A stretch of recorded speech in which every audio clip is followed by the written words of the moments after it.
As a successful woman, who is also a family woman, so you have children and you're married and you're very busy as well. You handle like 30 crises at the same time. How do you balance being a mother and being a successful woman? How do you balance those roles? Look, I think the first thing, at least for me, that I've done is let go this idea of perfection, that somehow we are going to be perfect at work and perfect at home. It doesn't work like that. When I look at my mom and my dad, I mean, they just worked around the clock, and somehow they, managed to raise 5 kids.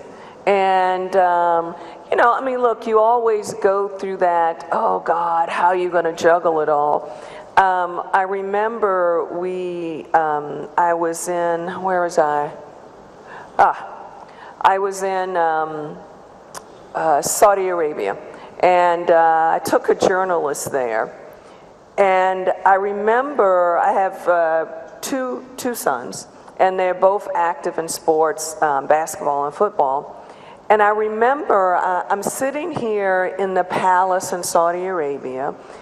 I have, I think it was Barbara Walters with me, and the head of the country is there, and we're talking about an interview, and we're talking about, what the interview should cover. And I'm sitting there thinking like, oh my God, I'm snack mom today. Like, today is my day to bring snacks for my son's basketball practice. Like, I forgot. I'm sitting there in Saudi Arabia having a major, like, how am I going to fix this crisis? So I calmly get up and say I have to go to the restroom. I have my phone in my pocket. I go to the restroom, and I call someone back in California. I said, Lucy, I'm in Saudi Arabia. I'm supposed to bring snacks for Cody and Austin.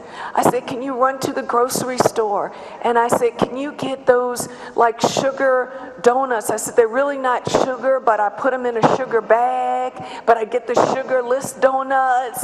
And can you bring the juice for me? And she said, oh, of course. I'm like, oh God. Phew. And I go back as if nothing's happened. And I continue on about the questions that we would like to ask the leader of Saudi Arabia. So it's not perfect. It's not a perfect science. I just think that we do what we need to do the best by our children. Yeah? Fantastic. Okay, we'll take audience questions now. Okay. So my question is simple. When they wanted to do the show Scandal, was there a legal requirement, or they just said this is inspired by you and we want to get your permission to do it, or it's like formal and then they have to you get paid for it and all of that? Oh, okay. So I think if you guys didn't hear the question was about the show Scandal and how that came about a little bit and how that all works. So I talked to Shonda really about my crisis work and what I do and how I do it. And actually it took us about, I think, a year and a half before anybody actually even knew about the show. And I spent a lot of time with the writers and with Shonda. For first season and a few seasons, I guess you guys can probably tell what my favorite color is. White coat, white hat. There's a theme there. And, for every episode, I send in notes and send in crisis ideas and suggestions. And Carrie and I talk quite often. Yeah. One quick question. Yes. Looking at you and looking at where you've been before, what do you think we can learn here as a country in terms of institutionalizing maintenance culture? If you look at this place, everything seems to work here because it's privately run. Everybody's what, sir? Everything seems to work here. The lights are on. Things seems to be well propped because it's run by a private group. if it was a Nigerian affair, national affair, a lot of things won't work here. So what do we do as a country to learn from your experience about making maintenance part of our national culture here? Look, here, that's a good question. Here's what I do know, and I think this is within any country, which is that sometimes I think as people that we underestimate our power.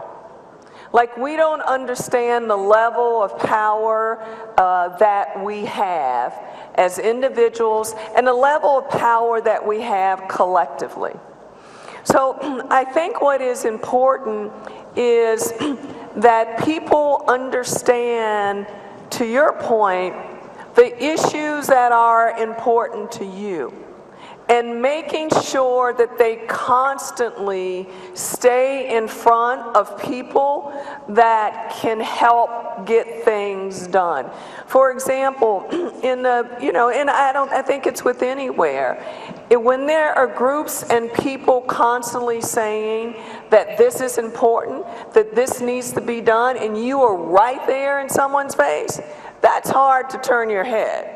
So I would say you can't give up about those things. That's important. That's important. Yeah. Yeah.